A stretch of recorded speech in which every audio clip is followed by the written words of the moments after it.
All right, one of the greatest one of the greatest joys for anyone is when they welcome a newborn or two into the family. And while a growing family means increased costs, it also sparks a detriment to the family income.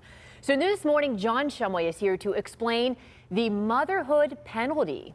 Yeah, this is not something that you'll find written down anywhere. It would never be officially acknowledged, but the motherhood penalty is very real.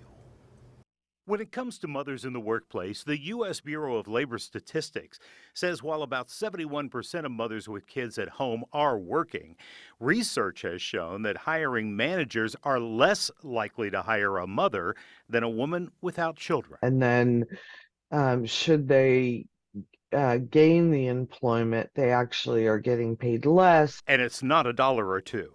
Women with children actually get paid 5% less per child than women who have no children. Carlene Haylett is the CEO of Enrich HQ, which works with companies and families to improve the lot of moms in the workplace. They work towards changing the workplace culture and how moms are viewed. These are women who are being passed up for promotions or choice assignments, which has impacts on their ability to grow their income. The pay disparity, juggling family schedules, and rising cost of childcare have pushed to 52% the moms considering leaving the workplace. She says employers who want to hang on to this significant talent pool need to focus, instead of on specific work hours, more on job performance. But it all gets done exceptionally.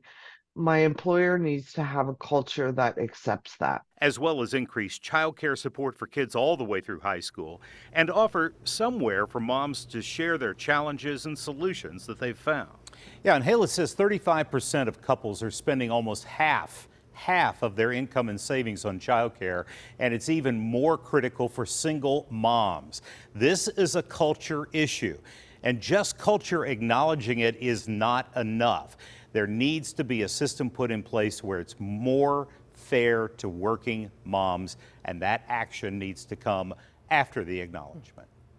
So John, is working families or working moms to say, well, I'll tell you, it's just exhausting.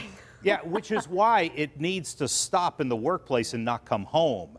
Spouses, significant others have to pick up the slack. Mom isn't taking on all the burden in the household alone, especially 41% of working moms are the sole or primary breadwinner in their homes, and that needs to be acknowledged at home as well as in the workplace. Yeah, it's interesting that you started off by saying this often isn't talked about. No. It needs to be talked about. No, So, if you acknowledge it in the workplace, you get sued.